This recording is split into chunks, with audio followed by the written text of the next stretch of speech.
안녕하세요. 다니쌤입니다. 오늘 제가 말씀드릴 주제는 다세대 주택의 특징, 장단점과 투자 시 주의점. 오늘은 이제 마지막 3부입니다. 제가 이제 저번 영상 때 이 다세대 주택의 이제 특징, 그리고 이제 장단점, 취득 방법에 대해서 말씀을 드렸어요. 오늘은 이제 마지막 이제 3부인데요. 이 다세대 주택의 그 취득 방법에 따른 구체적인 이제 전략을 말씀을 드릴 거고요. 그 다음에 다세대 주택을 투자할 때 주의사항에 대해서 말씀을 드리겠습니다. 자, 오늘도 굉장히 중요한 내용들이 많이 있으니까요. 오늘 영상 놓치지 마시고요. 보시기 전에 구독, 좋아요 부탁드리겠습니다. 네, 제가 저번 영상 때 다세대 주택의 취득 방법이 크게 이제 4가지가 있다고 말씀드렸어요. 오래된 단독이나 다가구를 매입을 해서 철거 후에 신축하는 방법이 있었다고 말씀드렸죠. 이게 원가는 가장 적게 들어가요. 두 번째는 이미 지어진 주택을 매입하는 방법입니다. 이게 이제 가장 일반적인 방법이죠. 그리고 세 번째는 오래된 주택을 매입해서 리모델링을 하는 거죠. 그래서 이제 가치를 높여서 임대 사업을 하신 분들도 있거든요. 그리고 마지막으로 신축 중인, 막 이렇게 골자가 올라가고 있는 이런 신축 주택을 이제 매입하는 이제 방법이 있다고 말씀드렸습니다. 이렇게 크게 4가지가 있는데 자신의 어떤 상황에 따라서 이제 선택을 할 수가 있는 거죠. 이런 선택에 따라서 이제 장단점이 있거든요. 그 장단점에 대해서 하나씩 자세히 알아보겠습니다. 네, 그럼 지금부터요. 취득 방법에 따른 이제 비교를 해드릴 텐데요. 첫 번째, 이제 취득 가격 경쟁력입니다. 이 말씀은 뭐냐면, 취득 방법이 제가 4가지가 있다고 말씀드렸어요. 그런데 내가 어떤 취득 방법을 선택하냐에 따라서 좀 더 싸게 살 수가 있는 것도 있고, 제값에 살 수 있는 것도 있고, 아니면 좀 비싸게 사는 경우들도 있겠죠. 그런데 이제 오늘 말씀드릴 내용은 뭐냐면, 취득 시 어떤 선택을 하면 가장 싸게 살 수 있는지, 그건 이제 순서대로 한번 보여드릴게요. 첫 번째는 구주택을 철거 후에 신축을 하는 방법입니다. 이게 가장 적게 들어가요. 왜 그렇죠? 원가의 매입이 가능한 거죠. 내가 땅을 사서 건물을 짓게 되면 이게 이제 원가잖아요. 근데 보통 이제 건축하신 분들은 이렇게 지어서 적정 마진을 두고 매각을 하시잖아요. 근데 본인이 직접 철거하고 신축하게 되면 흔히 말하는 이건 이제 공장도가가 되는 겁니다. 여러분들도 이렇게 지어서 만약에 매각을 하게 되면 적정 마진을 두고 파실 거잖아요. 그렇죠. 그래서 이 구주택을 철거 후에 신축하는 방법이 가장 투자비가 적게 들어가는 방법입니다. 어렵지만 이 방법에 대해서는 제가 시리즈로 만들어서 말씀을 드린다고 했습니다. 그러니까 이거에 대해서는 저건 내가 할 수 없다고 생각하시는데 할 수 있습니다. 이거에 대해서는 제가 자세히 다음에 말씀을 드리도록 하고요. 자, 그러면 가격 경쟁력의 두 번째입니다. 뭘까요? 신축 중인 주택을 매입하는 겁니다. 신축 중인 주택. 아까 제가 그 말씀 드렸잖아요. 내가 지어진 것을 다 사는 방법도 있지만 건물주가, 그러니까 건축주가 짓고 있는 거를 중간에 이제 매입을 하게 되면 조금 이제 싸게 매입이 가능해요. 상황에 따라서는 몇 천에서 억 단위까지도 좀 싸게 사는 게 가능합니다. 이게 왜 싸게 가능할까요? 신축 중인 주택을 사게 되는 게 왜 싸게 살 수가 있을까요? 또 건축주는 이걸 또 왜 싸게 팔까요? 첫 번째는 어차피 건축하신 분도 매각을 목적으로 건물을 짓고 있는 건데 다 짓는다고 이게 잘 분양된다는 보장이 없잖아요. 그런데 이게 다 짓기도 전에 매매 계약이 성사가 되면 이분은 아주 사업을 안정되게 하는 거죠. 그래서 좀 이제 싸게 이 합상이 가능한 겁니다. 두 번째는 이분이 이제 이렇게 중간에 계약금이 들어오게 되면 그 계약금 들어온 걸로 또 다른 사업 부지를 또 찾아서 계약을 할 수가 있잖아요. 사업하는 사람은 이 사업을 1년에 한 건을 하느냐, 2건을 하느냐에 따라서 이 이익이 굉장히 많이 달라지는데 이 건축주 입장에서는 준공 전에 매각이 확정되고 들어온 계약금으로 또 다른 사업 부지를 해서 1년에 한 건 할 걸 2건을 할 수도 있는 거죠. 그렇기 때문에 이런 신축 중인 주택을 매입하게 되면 조금 더 싸게 매입하는 게 이제 가능합니다. 자, 세 번째는 뭐냐면 이제 신축한 주택을 이제 매입하는 거죠. 근데 신축한 주택은 아까 말씀드린 대로 철거하고 신축한 것들을 우리가 분양을 할 때는 적정 마진을 붙여서 팔 수밖에 없거든요. 다 사업이니까요. 그렇기 때문에 여러분들이 이미 다 완성된 주택을 매입하게 되면 그냥 적정한 가격을 주고 이제 매입을 하는 거죠. 그래서 만약에 그 주택을 철거하고 신축하게 된다고 하면 원가가 이거는 10억이라고 하면 이건 한 11억, 이건 한 12억. 이제 그렇게 좀 차이가 납니다. 그 다음에 우리가 구입하는 방법이 4가지가 있다고 말씀드렸잖아요. 근데 여기에 보면 오래된 주택을 사서 리모델링 하는 방법은 여기 순위에 넣지 않았어요. 왜냐하면 이거는 상황에 따라 다 다릅니다. 이게 가장 싸게 매입할 수도 있고 잘못하면 오히려 가장 많은 돈이 들어갈 수도 있어요. 그래서 이거는 어떻게 하냐에 따라서 이 순위가 바뀌기 때문에 이걸 일로 빼놨는데요.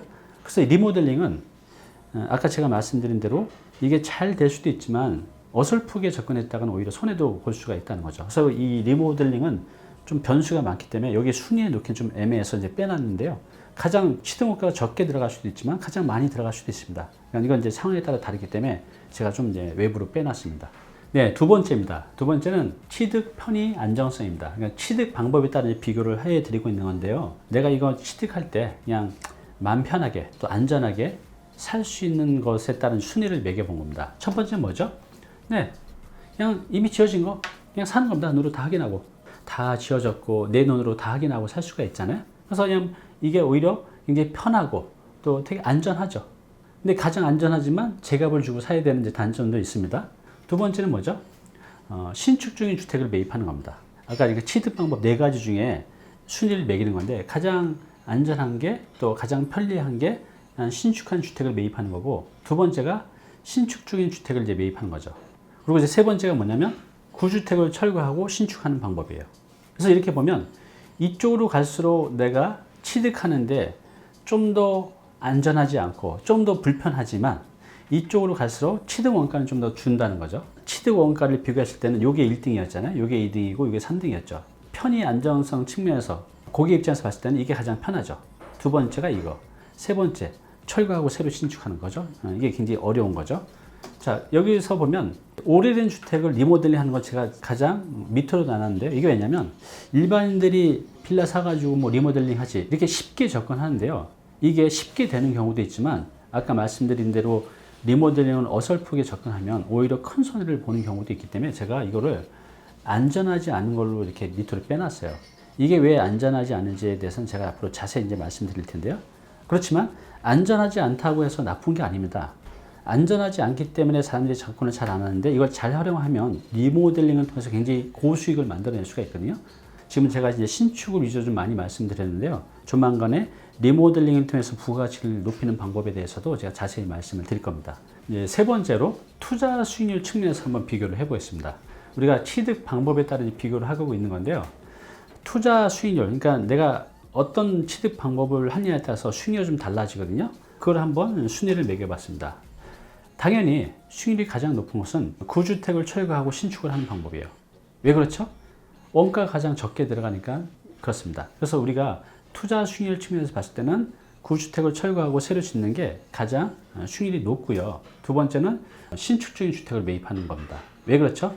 이렇게 하면 우리가 좀 더 싸게 매입이 가능하다고 말씀드렸잖아요. 그리고 세 번째는 이미 다 지어진 걸 사는 방법. 이게 이제 수익률 면에서는 가장 떨어지죠. 그죠? 왜냐하면 거기는 이미 시장의 적정 마진이 다 붙여서 이제 분양이나 매각이 되는 거기 때문에 그냥 제값 주고 사는 거죠. 그렇기 때문에 요 순서대로 이제 투자 수익률이 요게 가장 높고 두 번째는 신축 중인 주택을 매입하는 거, 세 번째가 신축한 주택을 매입하는 겁니다. 자, 그러면 여기에 보면 그 리모델링이 이제 빠져 있죠. 오래된 주택을 사서 리모델링 하는 거. 이것도 여기 이제 순위에 빼놨는데요. 왜 그러냐면 이거를 잘하게 되면 수익률이 가장 높을 수도 있고요. 잘못하면 수익률이 가장 낮을 수도 있어요. 그러니까 이거는 뭐 딱 좋다 나쁘다를 말씀드리기가 어렵습니다. 상황에 따라 다 다르고 하시는 분의 능력에 따라서 다 다르기 때문에 이걸 이제 순위를 빼놨는데 이 오래된 주택을 사서 리모델링 하는 거는 아까 말씀드린 대로 수익률 측면에서 가장 좋을 수도 있지만 잘못하면 이제 가장 낮을 수도 있다는 거죠. 그래서 이렇게 제가 외부로 빼놨습니다. 네, 그럼 이제 취득 방법에 따른 비교, 이제 종합 경쟁력 측면에서 한번 보겠습니다. 그러니까 지금 제가 말씀드린 것들 다 종합해 봅니다. 가장 좋은 방법은요, 구주택을 철거하고 신축하는 방법이에요. 왜냐하면 원가가 가장 적게 들어가니까요. 그렇지 이제 일반인이 접근하기 좀 어렵죠. 그렇지만 이건 이제 배워서 하면 되거든요. 그래서 요거에 대해서는 제가 앞으로 시리즈로 만들어서 제가 말씀드린다고 했습니다. 그러니까 여러분들 이제 기다리시면 요 신축하는 방법 다 알게 되실 겁니다. 두 번째는 뭐냐면 신축 중인 주택을 매입하는 거예요. 저도 가끔 이제 이런 선택을 합니다. 그래서 우리가 철거하고 신축하는 게 어렵다면 이미 건축하신 분이 지어지고 있는 것을 중간에 매입하는 것도 굉장히 좋은 방법입니다. 세 번째는 뭐냐면 신축한 주택을 매입하는 거예요. 좋은 지역에 다 잘 지어진 거 내 눈으로 확인해서 등기 나와 있는 걸 매입하는 거죠. 일반인들이 가장 많이 하는 선택입니다. 그리고 이제 네 번째가 뭐냐면 리모델링 하는 방법이 있는데 이걸 이쪽 순위를 빼놨어요. 왜냐하면 이거는 하는 주체가 능력이 있으면 1등이 될 수도 있고요. 능력이 없으면 꼴등이 될 수도 있기 때문입니다. 그래서 이거는 이제 상황에 따라 다 다르기 때문에 제가 순위에 빼놨는데 이게 좋을 수도 있고 이제 나쁠 수도 있다는 겁니다. 그래서 앞으로 제가 이 리모델링에 대해서도 이제 자세히 이제 말씀을 드릴 거예요.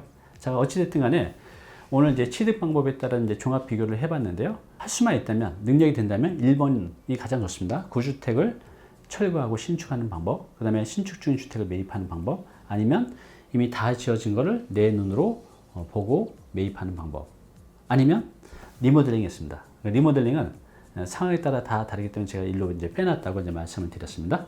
이제 마지막으로 이 다세대 주택 투자 시 주의사항에 대해서 말씀을 드릴게요. 이제 이거는 이제 실수요자가 아니라 이제 투자의 관점에서 바라본 겁니다. 첫 번째는 임대 수요, 개발 호재가 많은 것. 너무나 당연한 말이죠. 근데 이 너무나 당연한 말인데 실제로 이렇게 투자하시는 분들 보면 열의 아홉은요, 내가 사는 동네 주변의 것들 투자를 하세요. 또 아니면 내가 익숙한 동네에 투자를 하죠. 그래서 이게 너무나 당연한 말인데 너무나 당연하지 않게들 하고 계세요. 그래서 다시 한번 강조합니다. 너무나 당연한 말이지만 내가 임대 수요가 많은 곳에 하고 있는지, 또 개발 호재가 많은 곳에 하고 있는지 투자를 하실 때는 꼭 한번 확인을 하시기 바랍니다. 두 번째 뭐냐면 공급 물량이 상대적으로 적은 것. 이제 모든 가격은 이제 수요와 공급에 의해서 결정이 되잖아요. 그래서 내가 지금 산 것들이 수요 대비 공급량이 적어야 나한테 유리한 거잖아요. 그래서 공급 물량이 상대적으로 이제 적은 곳을 선택하는 게 굉장히 중요합니다. 이런 곳이 그럼 어디냐? 이거에 대해서는 제가 앞으로 강의를 통해서 이제 자세히 이제 말씀드릴게요. 자, 세 번째 뭐냐면 아무리 위치가 좋고 뭐 개발 호재가 있고 다 좋아도 건물 자체에 하자가 있게 되면 정말 이거 골치 아프거든요. 그래서 건물의 내부 외부에 대해서 하자 사항이 있는지 구입하기 전에 반드시 이제 철저히 확인을 해야 됩니다. 네 번째는 뭐냐면요, 위반 건축 사항이 있는지에 대해서 확인을 해야 돼요. 만약에 위반 건축물이 있게 되면 불법 건축물로 등재가 되고 이행 강제금이 나오게 돼요. 반드시 위반 건축 사항이 있는지를 건축물 대장을 통해서 꼭 확인을 이제 하시고 매입을 하셔야 됩니다. 다섯 번째는 뭐냐면요, 전월세 시세를 이제 확인하는 겁니다. 그리고 수익률을 그러면 확인할 수 있거든요. 이 다세대 주택은 투자 관점에서 우리가 매입을 하는 거기 때문에 매가 대비 전월세 시세를 확인을 통해서 이게 투자 경쟁력이 있는지를 확인하는 게 굉장히 중요합니다. 특히 월세가 중요한데요. 이 다세대 주택을 서울 지역에서 매입을 할 때 이 수익률이 비교적 4% 정도만 넘어간다고 하면 괜찮은 물건이라고 우리가 확인을 할 수가 있어요. 그런데 이걸 확인하지 않고 사게 되면 굉장히 그 안 좋은 것들 살 때도 많이 있거든요. 그래서 우리가 잘 모를 때는 이 수익률만 확인해서 4%가 넘어간다고 한다면 비교적 괜찮은 물건이라고 볼 수가 있습니다. 자, 마지막 이제 여섯 번째 뭐냐면요, 이 역세권, 학군을 이제 고려해서 매입을 하는 겁니다. 이 다세대 주택은요, 원룸이 아니잖아요.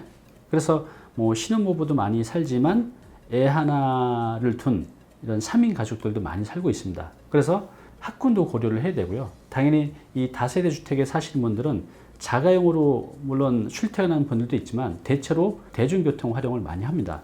그래서 다세대 주택을 매입할 때는 반드시 역세권, 그러니까 지하철 가까운 곳에 선택하는 게 굉장히 중요합니다.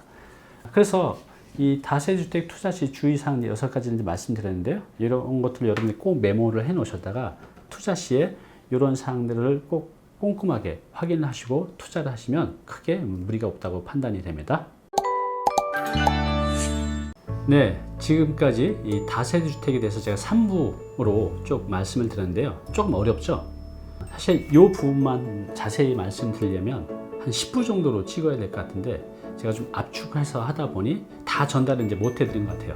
자, 그래서 여러분들이 다세대 주택에 대해서 좀 궁금한 것, 또 알고 싶은 것들이 있으시면 이제 댓글로 달아주시면 제가 나중에 모아서 또 하나의 영상을 이제 만들도록 하겠습니다. 여러분들이 이렇게 소중하게 댓글 달아주시는 거 제가 다 읽고 있습니다. 근데 제가 시간이 없어서 댓글, 거기에 대한 답글은 다 못 달고 있거든요. 여러분들이 알고 싶었던 것들, 공통적으로 많이 나온 것들을 제가 모아서 또 따로 영상으로 찾아뵙겠습니다. 자, 그러면 제가 다음 편에는 준주택이 남았거든요. 오피스텔, 고시원, 이거에 대해서 다음 영상으로 또 찾아뵙겠습니다. 감사합니다.